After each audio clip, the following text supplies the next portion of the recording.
తెనాలిలో మహిళను లారీ కింద నెట్టివేసిన ఘటనలో నిందితులను అరెస్టు చేసినట్లు గుంటూరు ఎస్పీ ప్రకటించారు. మహిళ ప్రాణాలు పొట్టన పెట్టుకున్న వారిపై హత్య కేసు నమోదు చేసినట్లు వెల్లడించారు. అక్కడున్న వ్యక్తులు సుమారు 7 ఉన్నారని ఇన్ఫర్మేషన్. ఆ 7 వ్యక్తులని వెనకతో పోయి స్టబ్కి వెనక లారీ వస్తుంది. ఆ లారీ బాడీ వెనక తగలడం వల్ల ఆమె ఆసుపత్రిలో ఎన్ఆర్ హాస్పిటల్ అర్లీమని చనిపోయింది.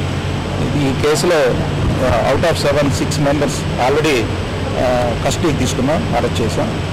మర్డర్ కేసు కూడా రిజిస్టర్ చేయడం జరిగింది. దానికి తోడు ఈ విక్టిమ్ బేకర్ సెక్షన్ సంబంధించిన స్త్రీ.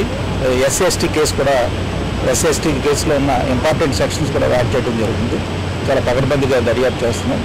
So out of 6 people already arrested. ఇంకొక వ్యక్తి ఉన్నాడు. ఆ వ్యక్తిని ఆల్రెడీ 2 స్పెషల్ పార్టీస్ ఉన్నాయి. ఆ స్పెషల్ పార్టీస్ ఇవాళ ఈవినింగ్ లోపు పికప్ చేస్తాం. పొలిటికల్గా అనేమి లేదు.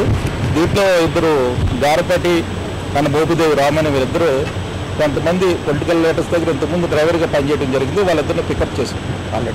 Already arrested. ఓన్లీ అనుమానాస్పదం దర్యాప్తు చేస్తున్నాం. ఈ గారపాటి అదేవిధంగా వీళ్ళకి బంధువులు ఇద్దరు ఉన్నారు. దీంట్లో ఆ బంధువులిద్దరిని ఆల్రెడీ అరెస్ట్ చేశాం.